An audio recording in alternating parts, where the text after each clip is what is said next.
What's up you guys, Charles here and welcome back to the channel. Now I have been reading the comments and a lot of people have been asking me what exactly is a credit card and how does it work, because as you may know or may not know if you're new here, I'm a huge advocate of credit cards because they help you build your credit history, get cash back, build your credit score, which saves you money on loans long term and allow you to travel for free. But getting back to the basics, a credit card should actually be called a debt card because essentially what you're doing when you're using a credit card is it's a piece of plastic that you use to borrow money from the bank and then you have to pay it back.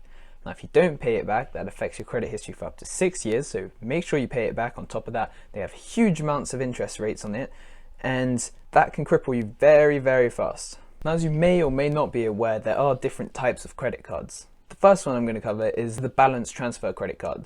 So if you haven't followed my advice and you've been stupid with your money essentially, you've gone into debt on your credit card and it's getting bigger and bigger over time. And there are some credit cards that allow you to transfer the balance from one credit card with super high interest rate on it to another one with sometimes 0% interest rate on it, and allows you to repay the debt faster, and obviously in the long term you're repaying less debt because that interest on the new card is lower, because the new card pays off the old card's debt for you in exchange for having the debt on that card. Now the other one, the one I'm trying to get to at the moment, are travel credit cards. Now these are amazing, and if you haven't heard of credit card churning, you might want to go look it up. There's literally a whole Reddit community called churning, but essentially I'll sum it up for you here. What you do is every 6 to 8 months you apply for a new travel credit card, and with those travel credit cards, they offer you a certain amount of points if you meet a minimum spending requirement in the first normally 3 months of getting access to that card. Now you should only meet that minimum spending requirement as stuff you're already spending money on, except instead of using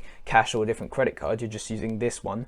And once you've met that minimum spending requirement, you'll have up to 40,000 points in free travel credit. Now you can use these for air travel, you can use these sometimes for trains and hotels. So yes, you can literally travel for free. Now on top of this, the money you spend on certain categories, so if you're not using those points, but you use the credit card on some cards to pay for your airline flight, that falls within the category of travel, which is, you know, hotels, flights and stuff like that, eating out sometimes. And for every dollar or pound you spend, they'll give you a certain amount of points back, so 1 or 2 points back. And so you're essentially getting free credit points, which then transfer into free travel money, which then allows you to travel even more for free in the future once you've racked up those points. Now if you're new to the channel, essentially this channel is all about helping under 30-year-olds understand, manage, save and invest their money. So if that sounds like you should consider subscribing, because you should really know how to make your hard-earned money work the best for you and leverage it. Now the other thing is that you should, yep, you guessed it, smash that like button. It really helps me and the channel reach more people and means a great deal to me. Now you also have credit building cards. Now these credit cards are, well, like it says in the name, to build your credit. So if you're new to the credit card game or whatever, then you should probably be applying for these. Personally, I'm just getting into it, but I'm not actually applying for those credit building cards because I'm going to open a student bank account, and with those I get some student cards that some of them even have cash back, and you don't need a minimum income to get these cards. So since they come with the student bank account, these are just a great way to build your credit. If you're not a student and you don't have a student bank account, that's fine, you should then apply for those. There are eligibility checkers to see whether you are likely or unlikely to get accepted for those cards. Eligibility is really hard to say. One common one that most people know about are the cashback cards. So certain cards offer 1 to 2% cashback. So essentially, every time you're spending money and you're not using a debit card or cash, but you're using a credit card, which is essentially the same thing as using a debit card, except there's way more benefits. I'll link a video above where I explain all the benefits of a credit card. But essentially, every time you spend money using this credit card, you'll get cash back on it. It's free money, and you're free money for just using their card. So why not get that credit card and get free money? It's only 2%, but that 2% adds up over time. It's 2% you wouldn't have if you didn't use that card. Now listen, if you're going to apply for credit cards, you need to make sure that you are financially responsible.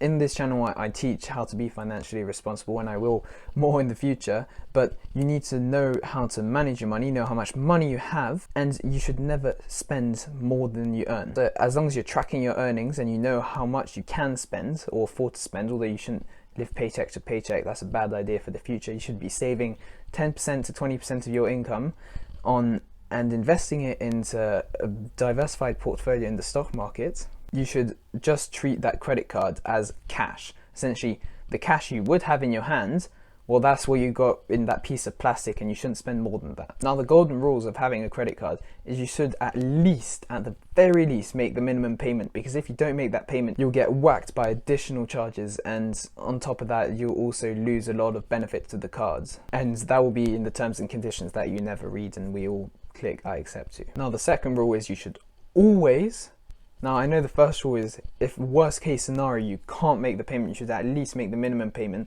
but you should always pay back in full every month before it's due the amount you've used on that card. Because if you don't do so, that will affect your credit score for up to 6 years, which means that in the next 6 years, if you're going to apply for a bigger loan, such as a mortgage, for example, that will affect the rates you get on your mortgage, which will affect thousands and thousands of pounds that you could have saved. The most important one is never, ever spend more than you earn. Now, if you've gained any value from this video, I'd really appreciate it if you smash that like button if you haven't already. It really helps me and the channel reach more people thanks to the YouTube algorithm. And if you're interested in anything money related, how to save, invest, manage your money, then you should really consider subscribing. I really want to help the most people that I can out with knowledge of money that you weren't taught at school.